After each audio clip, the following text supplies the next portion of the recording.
तो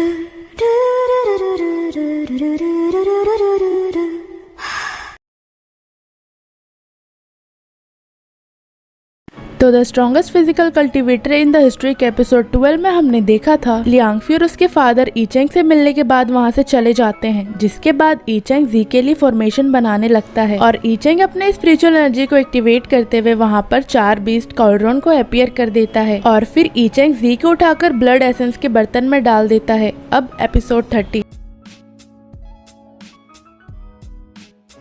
हम देखते ईचेंग जी को डेमन ब्लड एसेंस में डाल देता है और जी उस ब्लड से भरे बर्तन में जाते हुए बोलती है ये तो बहुत गर्म है और ईचेंग बोलता है तुम बाहर मत आना, तुम मेडिटेशन स्टार्ट करो और जी भी मेडिटेशन करना स्टार्ट कर देती है। फिर ईचेंग बोलता है इतने लंबे समय तक हमें ऑब्जर्व करने के बाद समय आ चुका है कि तुम बाहर आ जाओ, पर कोई भी बाहर नहीं आता है। फिर ईचेंग बोलता है या तो तुम खुद से बाहर आ जाओ, नहीं तो मैं तुम्हें घसीट कर बाहर निकालूंगा। और तभी ई लिंगयान पीछे मुड़कर देखते हुए बोलती है क्या कोई हमें देख रहा है? और हम देखते हैं सुप्रीम एल्डर झाड़ियों से बाहर आ जाते हैं और वो ईचेंग से बोलते हैं आखिर तुम हो कौन? तुम मेरे किंगजान सेक्ट के बारे में इतना कैसे जानते हो? पहले तो बीस्ट होल का फॉर्मेशन और उस फॉर्मेशन में प्रिजर्व किए 4 डिवाइन बीस्ट के ब्लड एसेंस के बारे में तुम कैसे जानते हो? तुम्हें ये सारे सीक्रेट्स के बारे में कैसे पता है? आखिर तुम हो कौन? और ईचेंग बोलता है मैं अपना नाम तुम्हें बहुत बार बता चुका हूँ, मेरा नाम ईचेंग है, पर तुम मुझ पर विश्वास करते ही नहीं हो। किंगजान सेक्ट के एज अ सुप्रीम एल्डर होने के कारण तुम्हें पता होना चाहिए कि किंगजान सेक्ट के 11 ट्रेजर को किस क्लैन ने लिया था। और तभी सुप्रीम एल्डर बोलते तुम ये जानकर करना क्या चाहते हो? और ईचेंग बोलता है कुछ नहीं, बस मैं चाहता हूँ कि तुम उन सारे क्लैंस को इनवाइट करो, मैं एक लुओतियान कॉन्फ्रेंस को रखने वाला हूँ। ये सुनकर सुप्रीम एल्डर शॉक हो जाते हैं और वो बोलते हैं क्या लुओतियान कॉन्फ्रेंस? फिर हमें पास्ट में हो रहे लुओतियान कॉन्फ्रेंस का सीन दिखाया जाता है और सुप्रीम एल्डर बताते हैं कि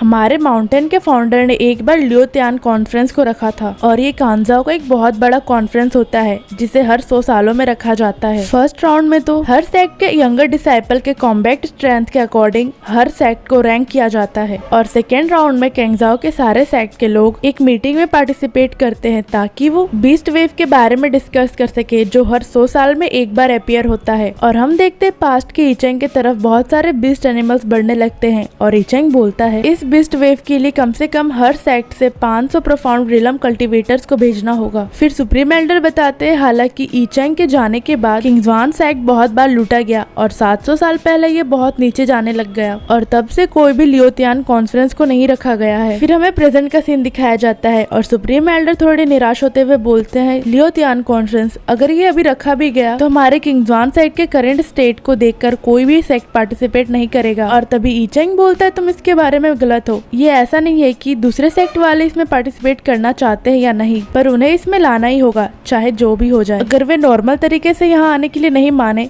तो तुम बस इनविटेशन के साथ एक्स्ट्रा बेनिफिट्स ऐड कर दो और उन्हें यहाँ आने के लिए मजबूर करो, तो उन्हें यहाँ डेफिनेटली आना ही होगा। और तभी सुप्रीम एल्डर बोलते हैं किंगजान सेक्ट के करंट स्टेट से क्या हमारे पास अभी भी कुछ है? और ईचेंग बोलता है हाँ हम लोगों के पास है ना। एग्जाम्पल में किंगजान सेक्ट के फाउंडिंग एंसेस्टर जिस वेपन को यूज करते थे दी हेवन एग्जीक्यूशन स्वॉर्ड। ये सुनकर सुप्रीम एल्डर शॉक हो जाते हैं और वो बोलते हैं क्या हेवन एग्जीक्यूशन स्वॉर्ड? और वो स्वॉर्ड के बारे में बताते हैं कि स्काई चार्ट में ये आर्टिफैक्ट स्पिरिचुअल वेपन्स में हाईएस्ट रैंकिंग पर आता है और उस स्वॉर्ड ने ईचेंग को अनगिनत वॉर्स में कंपनी दिया है और उस स्वॉर्ड से उन्होंने कई डीमंस और गॉड्स को मारा है और उस स्वॉर्ड से उन्होंने तो तू गॉग एम्परर को खून की नदी से नहला दिया था और साथ ही इसमें अनगिनत इंपेरियल मटेरियल्स को रिकास्टिंग करने के बाद और ये एक ऐसा एग्जिस्टेंस स्वॉर्ड बन गया जो हर इंपीरियल शोल्डर को सरपास कर सकता है। साथ ही ये रूमर भी है कि जो इस हेवनली स्वॉर्ड को ऑब्टेन कर सकता है वो अर्थ और हेवन का ऑनर भी बन सकता है। और तभी सुप्रीम एल्डर ईचेंग को पकड़ते हुए बोलते हैं क्या तुम्हें पता है कि वो हेवन एग्जीक्यूशन स्वॉर्ड कहाँ पर है? और ईचेंग बोलता है हाँ मुझे पता है। और तभी सुप्रीम एल्डर शॉक होकर पीछे हटते हुए बोलते हैं क्या तुम्हें सच में पता है? क्या ऐसा सच में है कि तुम एंसेस्टर के डिसेंडेंट हो? फिर वो अपने फेस पर हाथ रखते हुए बोलते हैं अब मुझे समझ आया, ऐसा सच में है और साथ ही तुम्हारा नेम भी एंसेस्टर के जैसा ही है। तुम जरूर उनके जैसा एक ग्रेट मैन बनना चाहते हो ना, और तुमने उनका जैसा नाम खुद को मोटिवेट करने के लिए रखा है ना। वहीं ताइयो ये सुनकर अपनी हंसी कंट्रोल नहीं कर पाती है और हंसते हंसते ईचेंग के मुंह मुंह पर थूक देती है और वो हंसते हुए ईचेंग से बोलती है, हस्बैंड तुम ये एडमिट कर ही लो कि तुम ईचेंग के डिसेंडेंट हो। और तभी ईचेंग गुस्से में उसे एक जोर का घूसा मार देता है और वो बोलता है, तुम ज्यादा परेशानी मत खड़ी करो, मेरे पास अभी और भी काम है जो मुझे अटेंड करना है। और फिर ईचेंग सुप्रीम एल्डर से बोलता है कि जाके सारे सेक्ट को इन्फॉर्म कर दो कि उन्हें डरने की कोई जरूरत नहीं है जब तक हमारे पास हेवन एग्जीक्यूशन स्वॉर्ड है। और तभी सुप्रीम एल्डर बोलते हैं, लेकिन ये तो हमारे एंसिस्टर का प्रॉपर्टी है, साथ ही पूरे 9 लैंड्स में ये बस एक ही वीपन है जो एम्परर ग्रेड वीपन को एक्सीड कर सकता है, और हम लोग क्या करेंगे अगर किसी ने हमसे ये छीन लिया तो।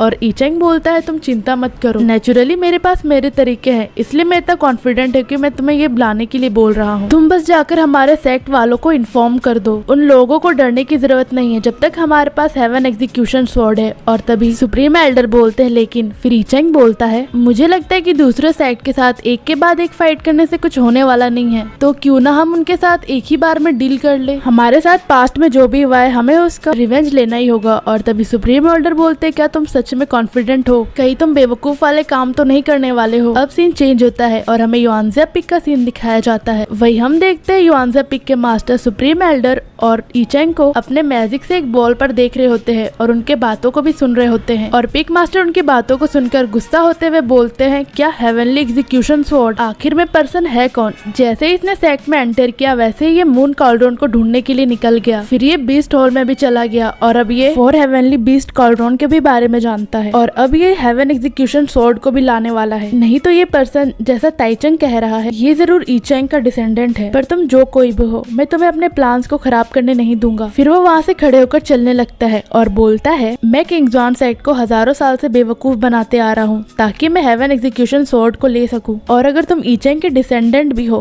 पर तुम मुझे रोकने का सोचना भी मत। ये सिर्फ एक ही वेपन है जो एम्परर ग्रेड को एक्सीड करता है और सिर्फ मैं इसे यूज करने के लिए क्वालिफाइड हूँ क्योंकि ये मेरे खून से नहा रहा है। अब सीन चेंज होता है और हमें युआनज़ा फैंग के रेस्ट रूम का सीन दिखाया जाता है और वहाँ पर हम लियांगफी को देखते हैं जो कि निराश होते हुए बोलता है, 10 सालों तक यहाँ पर बंद रखना, क्या तुम मुझे दम घोट कर मारना चाहते हो। और तभी वहाँ पर उसके फादर पिक मास्टर आ जाते हैं जिसे देखकर लियांगफी बहुत खुश हो जाता है और वो बोलता है, फादर आप। और वो उनके पास जाते हुए बोलता है, क्या आप मुझे यहाँ से बाहर निकालने वाले हैं। और उसके फादर बोलते हैं हाँ। और ये सुनकर लियांगफी खुश होते हुए बोलता है, फादर मैंने जैसा सोचा था आप मुझसे अभी भी प्यार करते हैं। और तभी उसके फादर बोलते हैं, क्या तुम जानते हो कि मेरे पास तुम्हारे जैसा सन क्यों है। तभी लियांगफी बोलता है, क्योंकि आप और मदर दोनों प्यार में थे। तभी पिक मास्टर उसके पास जाते हुए बोलते हैं, नहीं, क्योंकि तुम मेरे बैकअप प्लान के लिए जरूरी हो। मुझे अपना खुद का ब्लड चाहिए ताकि मैं ब्लड पैक टेक्निक को यूज कर सकूं। किंगजॉन सेक्ट के पास ये सीक्रेट टेक्निक है ताकि किसी चीज को हम उसके ओरिजिनल स्टेट पर रिटर्न कर सके। अगर मैं इस ब्लड पैक टेक्निक को यूज नहीं कर रहा होता तो सबके सामने ये सच बाहर आ जाता कि मेरा डेथ नकली है। और तभी लियांगफी बोलता है कि फादर ये ब्लड टेक्निक है क्या। और उसके फादर बोलते हैं, ये मुझे एक सस्पेंडेड एनिमेशन स्टेट में रख सकता है और अब तुम किंगजॉन सेक्ट के सीक्रेट टेक्निक्स को एक्सप्लोर करना बंद कर दो, लेकिन इस टेक्निक का कॉन्ट्रैक्ट ये है कि